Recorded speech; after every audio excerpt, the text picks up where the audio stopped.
ವಿಠಲ್ ಕುಮಾರಿ ಜ್ಯೋತಿಷಾಲಯಕ್ಕೆ ಸ್ವಾಗತ ಸುಸ್ವಾಗತ. ಬನ್ನಿ. ಹರ್ಷಿತಾ, ಸ್ತ್ರೀ, 24 ಮೇ 2004, 5:55 ಬೆಳಗ್ಗೆ ಕನಕಪುರದಲ್ಲಿ ಜನನ. ಪುನರ್ವಸು ನಕ್ಷತ್ರ, ಕರ್ಕ ರಾಶಿ, ವೃಷಭ ಲಗ್ನದಲ್ಲಿ ಜನನ. ನೋಡಿ, ಕರ್ಕ ರಾಶಿ ವೃಷಭ ಲಗ್ನದಲ್ಲಿ ಜನನ, ಗಂಡ ಯೋಗದಲ್ಲಿ ಹುಟ್ಟಿದ್ರೆ ನೀವು. ಒಳ್ಳೆಯದಲ್ಲಮ್ಮ, ಇದು ಒಳ್ಳೆಯ ಯೋಗ ಅಲ್ಲ. ಇದು ಮೋಸ್ಟ್ ಡೇಂಜರಸ್. ಇದು ಹೌದು. ಒಂದು ದಾಂಪತ್ಯ ಹಾಳಾಗ್ಬೋದು, ಇಲ್ಲ ಎಜುಕೇಶನ್ ಹಾಳಾಗ್ಬೋದು, ಇಲ್ಲ ಕ್ಯಾರೆಕ್ಟರ್ ಹಾಳಾಗ್ಬೋದು, ಇಲ್ಲ ಹೆಸರು ಕೆಡಿಸ್ಕೋಬೋದು, ಇಲ್ಲ ಅಪವಾದ ಹೊತ್ಕೋಬೋದು, ಇಲ್ಲ ವಿವಾದಗಳಿಗೆ ಗುರಿ ಆಗಬಹುದು. ಇವೆಲ್ಲವೂ ಆಗುವಂಥ ಚಾನ್ಸಸ್ ಭಾಳ ಇರುತ್ತೆ. ದಯವಿಟ್ಟು ಗೋಮುಖ ಪ್ರಸವ ಪೂಜೆ ಮಾಡ್ಕೊಳ್ಳಿ. ಹೌದು, ಗೋಮುಖ ಪ್ರಸವ ಪೂಜೆ ಮಾಡ್ಕೊಳ್ಳಿ. ಈ ಪೂಜೆ ಮಾಡ್ಕೊಳ್ಳೋದ್ರಿಂದ ಈ ಗಂಡ ಯೋಗದಿಂದ ನೀವು ಮುಕ್ತರಾಗ್ತೀರಿ. ಇಲ್ಲಾಂದ್ರೆ ಅನ್ನೆಸೆಸರಿ ಬಹಳ ತೊಂದರೆಗಿಡುತ್ತೀರಿ. ಒಳ್ಳೆಯದಲ್ಲ ಈ ಯೋಗ. ಗಂಡಾಂತರದಲ್ಲಿ ಸಿಗಾಕೋತೀರಿ ಅಂತ ಅರ್ಥ ಇದು. ಬನ್ನಿ, ಹಾಗಾದರೆ ಜಾತಕದಲ್ಲಿ ಏನಿದೆ ಏನಿಲ್ಲ ಒಂದೊಂದೇ ನೋಡೋಣ. ಒಂದೊಂದೇ ಭಾವವನ್ನು ನೋಡ್ಕೊಂಡು ಹೋಗೋಣ. ಬನ್ನಿ.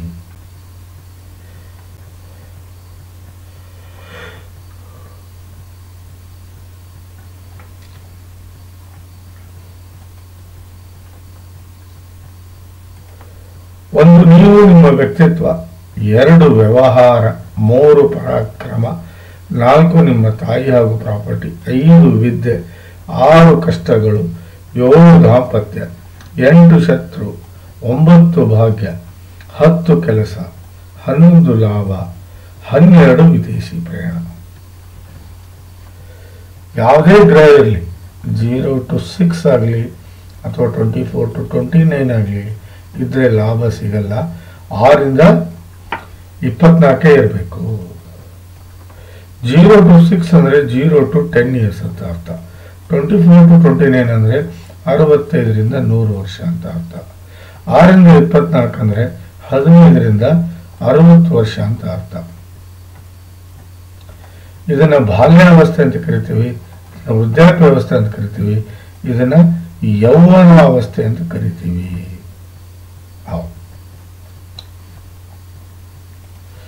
ನೋಡಿ, 1, 4, 7, 10 ಕೇಂದ್ರ ಆದರೆ 2 ಗಣೇಶ, 11 ಲಾಭೇಶ.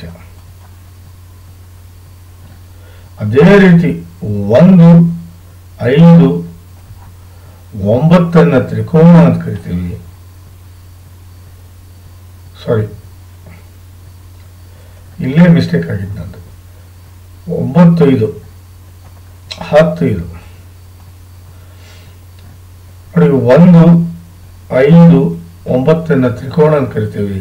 ಅದೇ ರೀತಿ 6, 8, 12 ಬಹಳ ಕೆಟ್ಟ ಸ್ಥಾನ ಅಂತ ಕರಿತೀವಿ. ಬನ್ನಿ, ಹಾಗಾದರೆ ವೃಷಭ ಲಗ್ನದ ಯೋಗಕಾರಕ ಗ್ರಹಗಳು ಯಾವ್ಯಾವು? 1ನೇದೇ ಶುಕ್ರ, 2ನೇದು ಶನಿ, 3ನೇದು ಬುಧ, 4ನೇದು ಸೂರ್ಯ, 5ನೇದು ತಾತ್ಕಾಲಿಕ ಮಿತ್ರ ಚಂದ್ರ. ರಾಹು ಕೇತು ಮಿತ್ರರಾದರೆ ಅತಿ ದೊಡ್ಡ ವಿರೋಧಿ ಕುಜ ಹಾಗೂ ಗುರು. ಅತಿ ದೊಡ್ಡ ವಿರೋಧಿಗಳು ಕುಜ ಹಾಗೂ ಗುರು.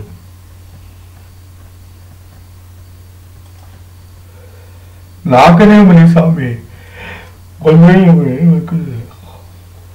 ಇದರರ್ಥ 1 ಮತ್ತು 4ನೇ ಭಾವದ ಫಲವನ್ನು ಸೂರ್ಯ ಇಲ್ಲಿ ಕೊಡ್ತಾನೆ ಅಂತ ಅರ್ಥ. ಹೌದು, ಏನೇನು ಕೊಡ್ತಾನೆ? ಗ್ರಹಗಳ ನಾವು ಸ್ಥಿತಿಯನ್ನು ನೋಡಲಿಲ್ಲ. ಬನ್ನಿ, ಗ್ರಹಗಳ ಸ್ಥಿತಿಯನ್ನು ನೋಡೋಣ. ವಕ್ರಿಯ ಶುಕ್ರ ಇದ್ರೆ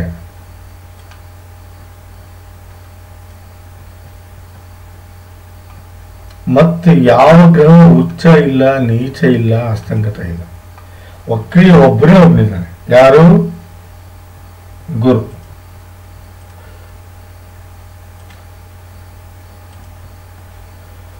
ನೋಡಿ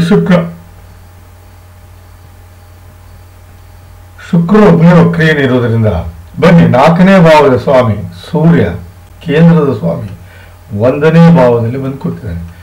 1 ಮತ್ತು 4ನೇ ಭಾವದ ಫಲವನ್ನು ಅನುಭವಿಸ್ತೀರಿ. ನೋಡಿ ಹರ್ಷಿತಾ ಅವರೇ, ನೀವು ಬಹಳ ಸಿಟ್ಟಿನ ವ್ಯಕ್ತಿತ್ವ ನಿಮ್ದು. ಬಹಳ ಬೇಗ ಕೋಪಕ್ಕೆ ಈಡಾಗ್ತೀರಿ. ಹೌದು, ಬಹಳ ಜಗಳವನ್ನ ಮಾಡ್ತೀರಿ ಮತ್ತು ಬೇಗ ಸಂಬಂಧವನ್ನ ಕೆಡಿಸ್ಕೊತೀರಿ. ಕಾರಣ 1ನೇ ಮನೆಯಲ್ಲಿ ಸೂರ್ಯ, 2ನೇ ಮನೆಯಲ್ಲಿ ಕುಜ. ಇವರಿಬ್ಬರ ಕಾರಣ ನೀವು ಬೇರೆಯವರ ಜೊತೆಗೆ ಸಂಬಂಧ ಅಷ್ಟು ಹೇಳಿಕೊಳ್ಳುವಷ್ಟು ಸರಿ ಉಳಿಯೋದಿಲ್ಲ. ಬಹಳ ಬೇಗ ಸಿಟ್ಟಿಗೆ ಹೇಳ್ತೀರಿ. ಸಿಟ್ಟಿನಲ್ಲಿ ನೀವು ಏನು ಮಾತಾಡ್ತೀರಿ ಅನ್ನೋದು ನಿಮ್ಗೆ ಅರಿವು ಆಗುವುದಿಲ್ಲ, ಗೊತ್ತಾಗುವುದಿಲ್ಲ. 1ನೇ ಭಾವ ಅಂದರೆ ಒಳ್ಳೆ ವ್ಯಕ್ತಿತ್ವ ಇರುತ್ತೆ, ಒಳ್ಳೆ ಗುಣಗಳು ಬೆಳೀತೀರಿ, ಒಳ್ಳೆ ವಿಚಾರಗಳನ್ನು ಬೆಳೆಸ್ಕೊತೀರಿ, ಒಳ್ಳೆ ಸಂಗತಿಗಳಿಗೆ ಆಸಕ್ತಿಯನ್ನು ತೋರಿಸ್ತೀರಿ, ಮೆಂಟಲಿ ಕೆಪಬಲ್ ಇರ್ತೀರಿ, ಫಿಸಿಕಲಿ ಸ್ಟ್ರಾಂಗ್ ಇರ್ತೀರಿ, ಆಕಾಂಕ್ಷೆಗಳು ಈಡೇರ್ತವೆ, ಒಳ್ಳೆ ಇಮೇಜ್ ಅನ್ನು ಬೆಳೆಸ್ಕೊಂಡಿರ್ತೀರಿ, ಬುದ್ಧಿವಂತಿಕೆ ನಡೆಯೋದಲ್ದೇನೆ ಗ್ರಾಸ್ಪಿಂಗ್ ಪವರ್ ಬಹಳ ಚೆನ್ನಾಗಿರುತ್ತೆ, ಒಳ್ಳೆ ಟೇಸ್ಟ್ ಅನ್ನು ಹೊಂದಿರ್ತೀರಿ. ಇದು 1ನೇ ಭಾವದ ಫಲ. ಅದೇ ರೀತಿ 4ನೇ ಭಾವದ ಫಲ ತಾಯಿ ಮೇಲೆ ವಿಪರೀತ ವ್ಯಾಮೋಹ ಪ್ರೀತಿ ಇರುತ್ತೆ. ಅದು ಅಲ್ಲದೆ ನೀವು ಒಳ್ಳೆ ವ್ಯವಹಾರಸ್ಥರು, ನೀವು ಬಿಸ್ನೆಸ್ ಮನ್ನು, ಯಾವುದೇ ಕೆಲಸ ಮಾಡಿದ್ರು ಬಿಸ್ನೆಸ್ ಮಾಡಿದ್ರು ಲಾಭದಲ್ಲಿ ಬರ್ತೀರಿ, ನೆಮ್ಮದಿಯ ಬದುಕನ್ನು ಬದುಕ್ತೀರಿ, ಸುಖಮಯ ಜೀವನವನ್ನು ಸಾಗಿಸ್ತೀರಿ, ಒಳ್ಳೆ ಪ್ರಾಪರ್ಟಿಯನ್ನು ಗಳಿಸ್ತೀರಿ, ಹೈಯರ್ ಎಜುಕೇಶನ್ ಆಗಿರುತ್ತೆ. ಹಾರ್ಟ್ ರಿಲೇಟೆಡ್ ಯಾವುದೇ ತೊಂದರೆ ನಿಮ್ಗೆ ಬರೋದಿಲ್ಲ. ಹೊಂದಾಣಿಕೆಯ ಬದುಕನ್ನು ಬಹಳ ಇಷ್ಟಪಡ್ತೀರಿ. ಮನೆಯ ಸ್ಥಿತಿಯನ್ನು ಎತ್ತರಕ್ಕೆ ತಗೊಂಡು ಹೋಗೋದಲ್ದೇನೆ ಸ್ಟೈಲ್ ಆಫ್ ಲಿವಿಂಗ್ ಬಹಳ ಹೈ ಇರುತ್ತೆ. ಮನೆಗೆ ಬಂದವರನ್ನ ಪ್ರೇಮದಿಂದ ನೋಡ್ಕೊಳ್ಳೋದಲ್ದೇನೆ ಸಮಾಜದಲ್ಲಿ ಒಳ್ಳೆ ಹೆಸರನ್ನ ಮಾಡ್ತೀರಿ. ಅದು ಅಲ್ದೇನೆ ಒಡವೆ, ಮೊಬೈಲು, ಕಾರು ಇಂಥ ಇತ್ಯಾದಿಗಳನ್ನು ಖರೀದಿ ಮಾಡೋದಲ್ದೇನೆ ಮನೆ, ಶಾಪು, ತೋಟ ಇವುಗಳನ್ನು ಖರೀದಿ ಮಾಡುವಷ್ಟು ಸ್ಥಿತಿವಂತರಾಗ್ತೀರಿ ಅಂತ ಶಾಸ್ತ್ರ ಹೇಳುತ್ತೆ.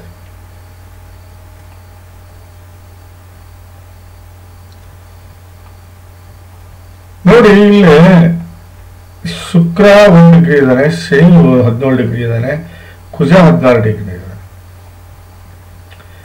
ಇಲ್ಲೇ ಒಂದು ದೋಷನೂ ಆಗಿದೆ. ಯಾವುದು? ಅಸ್ಥಿಭಂಗ ದೋಷ ಅಂತ.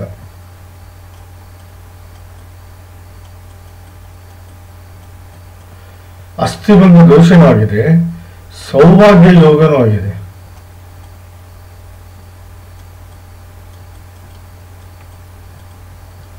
ಪ್ಲಸ್ ಇವನು 9 ಮತ್ತು 10ನೇ ಭಾವದ ಸ್ವಾಮಿ, ಇವನು 1 ಮತ್ತು 2ನೇ ಭಾವದಲ್ಲಿರೋದ್ರಿಂದ 2ನೇ ಭಾವದ ಫಲವನ್ನು ಅನುಭವಿಸ್ತಾರೆ.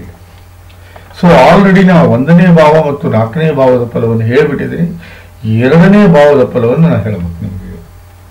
ಹೌದು, ನೋಡಿ ಎಷ್ಟು ವಿಚಿತ್ರ ಅಂದ್ರೆ ಅಸ್ಥಿಭಂಗ ದೋಷ ಒಳ್ಳೇದಲ್ಲ ಇವ್ರೆ, ಮೋಸ್ಟ್ ಡೇಂಜರಸ್ ದೋಷ. ಹೌದು, ನೋಡಿ 2ನೇ ಭಾವದ ಫಲವನ್ನು ಒಳ್ಳೆ ವ್ಯವಹಾರಸ್ಥರಾಗಿರ್ತೀರಿ, ಒಳ್ಳೆ ಬಿಹೇವಿಯರ್ ಇರುತ್ತೆ, ಒಳ್ಳೆ ಹ್ಯಾಬಿಟ್ಸ್ ಅನ್ನು ಕಲಿತೀರಿ, ಒಳ್ಳೆ ನಡವಳಿಕೆಯನ್ನ ಜೀವನ ನಡೆಸ್ತೀರಿ, ದುಡ್ಡಿನ ಹೊರ ಬಹಳ ಚೆನ್ನಾಗಿರುತ್ತೆ, ಸಂಬಂಧಿಗಳಿಗೆ ಸಹಾಯ ಮಾಡ್ತೀರಿ, ಹೊಂದಾಣಿಕೆಯ ಬದುಕನ್ನು ಬದುಕ್ತೀರಿ, ಹಣವನ್ನು ಸೇವ್ ಮಾಡ್ತೀರಿ, ಪರಿವಾರದ ಸ್ಥಿತಿಯನ್ನು ಎತ್ತರಕ್ಕೆ ತಗೊಂಡೋಗ್ತೀರಿ. ಅದು ಅಲ್ಲದೆ ಇನಿಷಿಯಲಿ ಬಹಳ ಚೆನ್ನಾಗಿ ಸ್ಟಡೀಸ್ ಮಾಡ್ತೀರಿ. ಅದು ಅಲ್ಲದೆ ಮಾತಿನಲ್ಲಿ ವಚನತ್ವ ಇರುತ್ತೆ, ಮಾತಿನ ದಾಟಿ ಇಷ್ಟ ಆಗುತ್ತೆ, ಸಂಸ್ಕಾರ ಹಾಗೂ ನೆಮ್ಮದಿಯ ಬದುಕನ್ನ ಬದುಕ್ತೀರಿ. ಇದು 2ನೇ ಭಾವದ ಫಲ.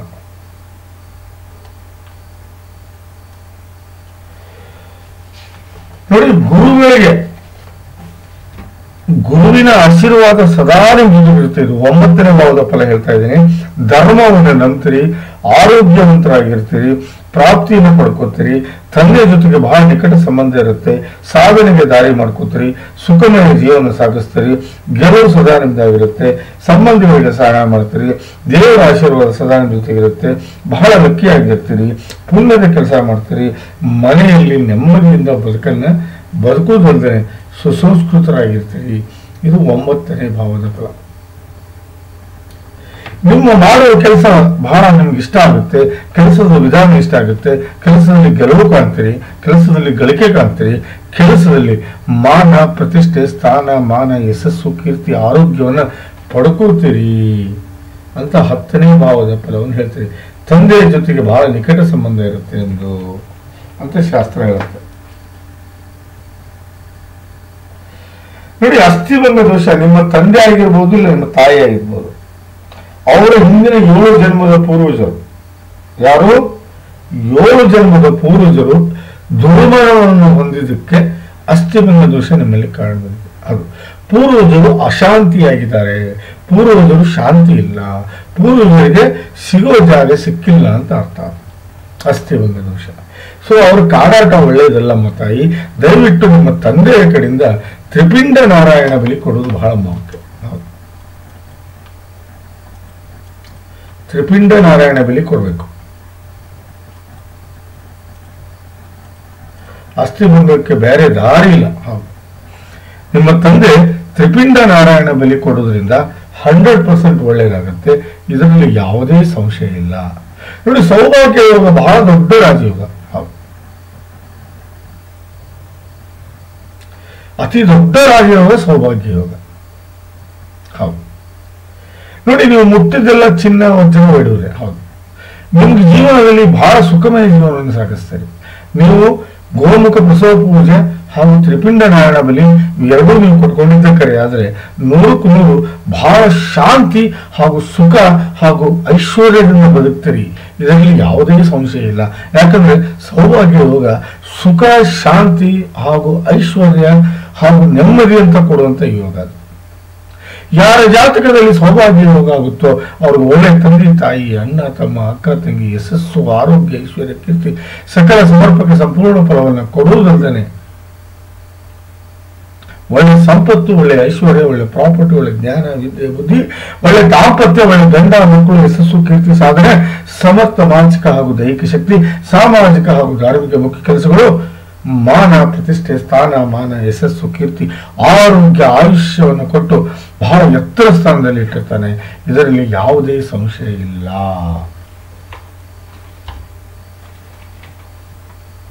ಹೌದು, ದಯವಿಟ್ಟು ಕುಜಶಾಂತಿ ನೀವು ಮಾಡ್ಕೊಳ್ಳಿಲ್ಲ ಅಂದ್ರೆ ಸಿಟ್ಟಿನಲ್ಲಿ ಎಲ್ಲಾ ಸಂಬಂಧಗಳನ್ನು ಕಳ್ಕೊಳ್ಳೋ ಚಾನ್ಸಸ್ ಇರುತ್ತೆ. ಅದು ಅಲ್ಲದೆ 2ನೇ ಭಾವದಲ್ಲಿ ಕುಜ, 4ನೇ ಭಾವದಲ್ಲಿ ಗುರು, ಇವು ನಿಮ್ಮನ್ನು ಹಾಳು ಮಾಡುತ್ತೆ. ನಿಮ್ಮನ್ನ ಕಷ್ಟಕ್ಕೆ ಈಡು ಮಾಡುತ್ತೆ. ನೋಡಿ, 4ನೇ ಭಾವದಲ್ಲಿ ಗುರು ಇರಬಾರ್ದು. ಗುರು ಶಾಂತಿ ಮಾಡ್ಕೊಳ್ಳಿಲ್ಲ ಅಂದ್ರೆ 100% ಮನೆಯಲ್ಲಿ ನೆಮ್ಮದಿ ಸಿಗೋದಿಲ್ಲ. ತಾಯಿ ಜೊತೆಗೆ ಸಂಬಂಧ ಸರಿ ಇರುವುದಿಲ್ಲ. ಮುಂದೆ ವ್ಯವಹಾರಗಳು ಹಾಳಾಗ್ತವೆ. ನೆಮ್ಮದಿಯ ಬದುಕು ಬಹಳ ಕಷ್ಟ ಆಗುತ್ತೆ. ಸುಖಮಯ ಜೀವನ ಕಷ್ಟ ಆಗುತ್ತೆ.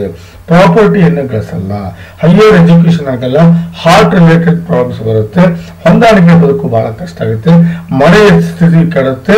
ಅದು ಮನೆಗೆ ಬಂದವ್ರನ್ನ ಪ್ರೇಮದಿಂದ ನೋಡ್ಕೊಳಕ್ ಆಗೋದಿಲ್ಲ. ಸಮಾಜದಲ್ಲಿ ಹೆಸರು ಕೆಡಿಸ್ಕೊತೀರಿ. ಅದು ಅಲ್ಲದೆ ಯಾವುದೇ ರೀತಿ ಪ್ರಾಪರ್ಟಿ ಇದ್ರೂ ಅದನ್ನು ಪ್ಲೆಜ್ ಮಾಡೋದಲ್ದೇನೆ ವಿಪರೀತ ಕಷ್ಟಗಳನ್ನು ಅನುಭವಿಸ್ತೀರಿ. ವಿಪರೀತ ಸಾಲವನ್ನು ಮಾಡ್ಕೋತೀರಿ. ವಿಪರೀತ ಜಾಪತ್ರದಿಂದ ಜೀವನ ಕೊಡಿರುತ್ತೆ. ವಿರೋಧಿಗಳು ಹುಡ್ಕೋತಾರೆ. ಆರೋಗ್ಯದ ಸಮಸ್ಯೆ ಕಾಡುತ್ತೆ. ಮನೆಯಲ್ಲಿ ಹೊಂದಾಣಿಕೆ ಇಲ್ದಂಗೆ ಆಗುತ್ತೆ. ವಿವಾದಗಳಿಗೆ ಗುರಿ ಆಗ್ತೀರಿ. ಅಪವಾದವನ್ನು ಹೊತ್ಕೋತೀರಿ. ಕೋರ್ಟು ಕಚೇರಿ ಅಡ್ಡಾಡುವಂತ ಪರಿಸ್ಥಿತಿ ಬರುತ್ತೆ. ಎಲುಬು, ಕೀಳು ಮತ್ತು ನರ ಹಾಗೂ ಸ್ನಾಯುಗಳ ಹೊಡೆತಕ್ಕೆ ಈಡಾಗ್ತೀರಿ. ತಂದೆಯ ಜೊತೆಗೆ ಸಂಬಂಧ ಹಾಳಾಗುತ್ತೆ. ತಂದೆ ತವರು ಮನೆ ಜೀವನ ಬಹಳ ಕಷ್ಟಕರ ಆಗುತ್ತೆ. ದಯವಿಟ್ಟು ಇಲ್ಲಿ ಗುರು ಶಾಂತಿ ಮಾಡಲೇಬೇಕು. ಹೌದು ನೋಡಿ, ಕೇತು 6ನೇ ಮನೆಯಲ್ಲಿ ಓಕೆ, ಒಂಥರ ವಿಪರೀತ ಬಂಡ ಧೈರ್ಯ ಇರುತ್ತೆ. ಅದರಲ್ಲಿ ಏನ್ ಚಿಂತಿಲ್ಲ. ಅವರ ಕಷ್ಟಗಳನ್ನು ಕೂಡ ಬಿಡುವುದಿಲ್ಲ ನಿಮ್ಮನ್ನ. ಹೌದು, 12ನೇ ಮನೆಯಲ್ಲಿ ಜಡತ್ವ ದೋಷ ಇದೆ ನೋಡಿ.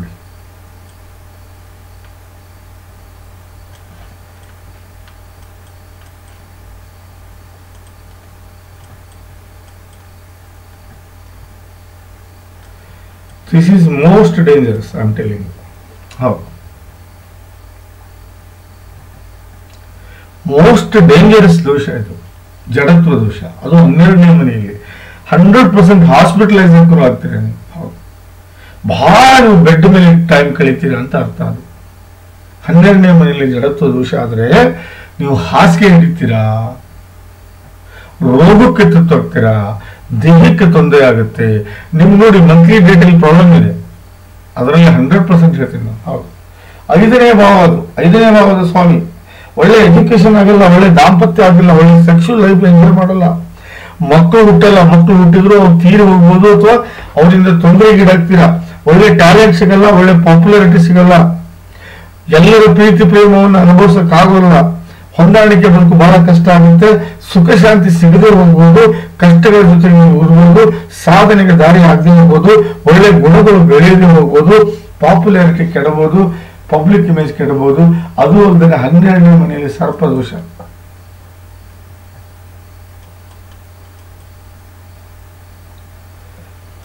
ಮೋಸ್ಟ್ ಡೇಂಜರಸ್ ದೋಷ ಇದು.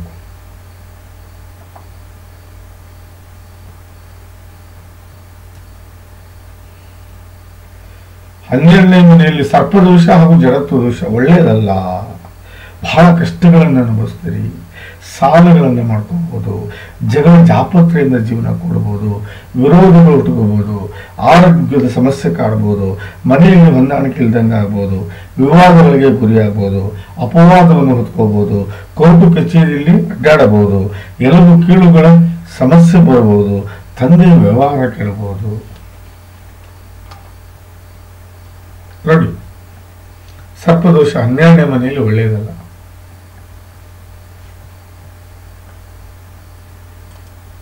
ನೋಡಿ, ಗುರು ಸೀದಾ ತನ್ನ ಮನೆ ನೋಡ್ಕೊತಾನೆ. ಬಹಳ ಕಷ್ಟಗಳನ್ನ ನೀವು ಅನುಭವಿಸ್ಬೇಕಾಗತ್ತೆ, ಕೆಲಸದಲ್ಲಿ ತೊಂದರೆ ಅನುಭವಿಸ್ಬೇಕಾಗತ್ತೆ. 12ನೇ ಮನೆ ನೋಡ್ತಾನೆ. ನೋಡಿ, ಇದು 4ನೇ ಭಾವ.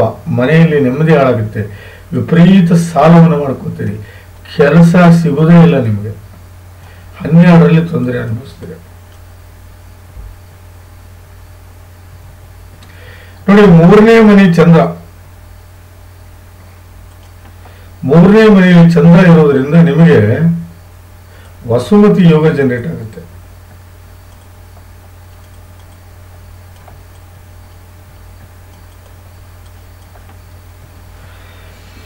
ಮೂರನೇ ಭಾವದ ಎಲ್ಲಾ ಫಲವನ್ನು ಅನುಭವಿಸ್ತೀರಿ ನೀವು, ಅದರಲ್ಲಿ ಯಾವುದೇ ಸಂಶಯ ಇಲ್ಲ. ಅಕ್ಕ ತಂಗಿಯರ ಜೊತೆ ಒಳ್ಳೆ ಸಂಬಂಧ ಇರುತ್ತೆ, ಬಹಳ ಧೈರ್ಯಶಾಲಿಯಾಗಿರ್ತೀರಿ, ಆಟಗಳಲ್ಲಿ ರುಚಿ ಇರುತ್ತೆ, ಬಾಡಿಯಲ್ಲಿ ಸ್ಟ್ರೆಂತ್ ಇರುತ್ತೆ, ಕೆಲಸದ ಕೆಪಾಸಿಟಿ ಎಕ್ಸ್ಟ್ರಾರ್ಡಿನರಿ ಆಗಿರುತ್ತೆ, ಹಾರ್ಡ್ ವರ್ಕರ್ ಇರ್ತೀರಿ, ಯಾವುದೇ ಕಷ್ಟ ಬಂದರೂ ಎದುರಿಸ್ತೀರಿ, ಬರವಣಿಗೆ ಹಾಗೂ ಸಾಹಿತ್ಯ ಹಾಗೂ ಕಲೆಯಲ್ಲಿ ಹಾಗೂ ಸಂಗೀತದಲ್ಲಿ ನಿಮ್ಮನ್ನ ನೀವು ಬಹಳ ತೊಡಗಿಸ್ಕೊತೀರಿ. ಅದು ಅಲ್ಲದೆ ಮಾತಿನಲ್ಲಿ ಬಹಳ ವಚನತ್ವ ಇರುತ್ತೆ, ಮಾತಿನಲ್ಲಿ ಬಹಳ ಸ್ಟ್ರಿಕ್ಟ್ ಆಗಿರ್ತೀರಿ, ಟ್ಯಾಲೆಂಟ್ ಬಹಳ ಚೆನ್ನಾಗಿರುತ್ತೆ, ಬಹಳ ಪ್ರಯತ್ನಶೀಲರು ನೀವು. ಯಾವುದೇ ಕೆಲಸ ಕೈ ಹಾಕಿದ್ರು ಅದನ್ನು ಮುಗಿಯುವುದು ಬಿಡೋದಿಲ್ಲ. ಕೋರ್ಟು ಕಚೇರಿಯಲ್ಲಿ ಗೆಲುವು ಸಾಧಿಸೋದಲ್ಲದೆ ತಿರುಗಾಟದಲ್ಲಿ ಲಾಭ ಅನ್ನಿಸ್ತೀರಿ. ವಸುಮತಿ ಯೋಗ ಬಹಳ ದೊಡ್ಡ ಯೋಗ, ಅದು 40 ವರ್ಷ ಆದ್ಮೇಲೆ ಆಕ್ಟಿವೇಟ್ ಆಗುತ್ತೆ, ಇಲ್ಲ 45 ಆದ್ಮೇಲೆ ಆಕ್ಟಿವೇಟ್ ಆಗುತ್ತೆ. ಯಾರಿಗೆ ವಸುಮತಿ ಯೋಗ ಆಗುತ್ತೋ ಅವ್ರಿಗೆ ಒಳ್ಳೆ ತಂದೆ ತಾಯಿ, ಅಣ್ಣ ತಮ್ಮ, ಅಕ್ಕ ತಂಗಿ, ಸಸ್ಸು, ಆರೋಗ್ಯ, ಐಶ್ವರ್ಯ, ಕೀರ್ತಿ, ಸಕಲ ಸಮರ್ಪಕ ಸಂಪೂರ್ಣ ಫಲವನ್ನು ಅನುಭವಿಸ್ತಾರೆ. ಅದು ಯಾವಾಗ 45 ಆದ್ಮೇಲೆ ಸಿಗುತ್ತೆ. ನಿಮಗೆ ಮಕ್ಕಳಿಂದ ಬಹಳ ಸುಖ ಸಿಗುತ್ತೆ, ಮಕ್ಕಳಿಂದ ನೆಮ್ಮದಿ ಸಿಗುತ್ತೆ, ಮಕ್ಕಳಿಂದ ಹೊಸ ಜೀವನ ಸಿಗುತ್ತೆ, ಮಕ್ಕಳಿಂದ ನಿಮಗೆ ಸೂರ್ಯ ಕಿರಣಗಳು ಕಾಣ್ತವೆ, ಮಕ್ಕಳಿಂದ ನೆಮ್ಮದಿಯ ಬದುಕನ್ನು ಬದುಕ್ತೀರಿ. ಇದರಲ್ಲಿ ಯಾವುದೇ ಸಂಶಯ ಬೇಡ. ಬನ್ನಿ ಹಾಗಾದ್ರೆ ನಿಮ್ಮ ನವಮಾಶ ಹೇಗಿದೆ ನೋಡೋಣ. ಇಲ್ಲಿ 1, 5 ಮತ್ತು 7, 9ನೇ ನೋಡಬೇಕು. 1ನೇ ಮನೆ ಸ್ವಾಮಿ 6ರಲ್ಲಿದ್ದಾನೆ, 7ನೇ ಮನೆ ಸ್ವಾಮಿ 6ರಲ್ಲಿದ್ದಾನೆ, 9ನೇ ಮನೆ ಸ್ವಾಮಿ 12ರಲ್ಲಿ ಅಂಗಾರಕ ದೋಷ ಇದೆ, 5ನೇ ಮನೆ ಸ್ವಾಮಿ 5ನೇ ಮನೆಯಲ್ಲಿದ್ದಾನೆ. ದಯವಿಟ್ಟು ತಾವು ಮದುವೆಗಿಂತ ಮುಂಚೆ ಅರ್ಕ ವಿವಾಹ ಮಾಡಿಕೊಳ್ಳೇಬೇಕು. ಹೌದು, ಇಲ್ಲ 1ನೇ ಮದುವಿನಿಂದ ಮುರಿದುಕೊಳ್ಳುವ ಚಾನ್ಸಸ್ ಇದೆ. ಅದಕ್ಕೋಸ್ಕರ ಅರ್ಕ ವಿವಾಹ ಮಾಡ್ಕೊಳ್ಳೋದ್ರಿಂದ 1ನೇ ಮದುವೆ ನಿಮಗೆ ಲೇಸ್ ಆಗುತ್ತೆ. ಹೌದು,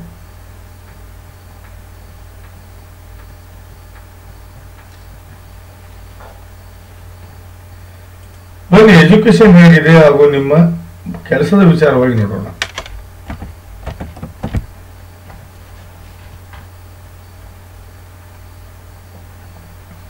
ಒಂಬತ್ತರಲ್ಲಿ ಗುರು ಇದ್ದಾನೆ, 9ರಲ್ಲಿ ಬುಧ ಇದ್ದಾನೆ, 9ರಲ್ಲಿ ರಾಹು ಇದ್ದಾನೆ. ಎಜುಕೇಶನ್ ಹೆಚ್ಚು ಕಮ್ಮಿ ಆಗುತ್ತೆ, ನೋ ಪ್ರಾಬ್ಲಮ್. ಹೌದು, ಎಜುಕೇಶನ್ ತೊಂದರೆ ಇಲ್ಲ. ಬಟ್ ಕೆಲಸದ ವಿಚಾರವಾಗಿ ಏನಾಗುತ್ತೆ ನೋಡೋಣ.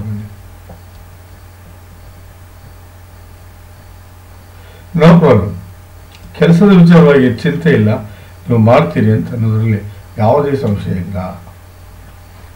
ಒಳ್ಳೆ ಕೆಲಸ ಸಿಗುತ್ತೆ, ಅದರಲ್ಲಿ ಯಾವುದೂ ಸಂಶಯ ಇಲ್ಲ. ಬಟ್ ನಾನು ಹೇಳುವ ಗ್ರಹಗಳ ಶಾಂತಿ ನೀವು ಮಾಡಿಕೊಳ್ಳೇಬೇಕು.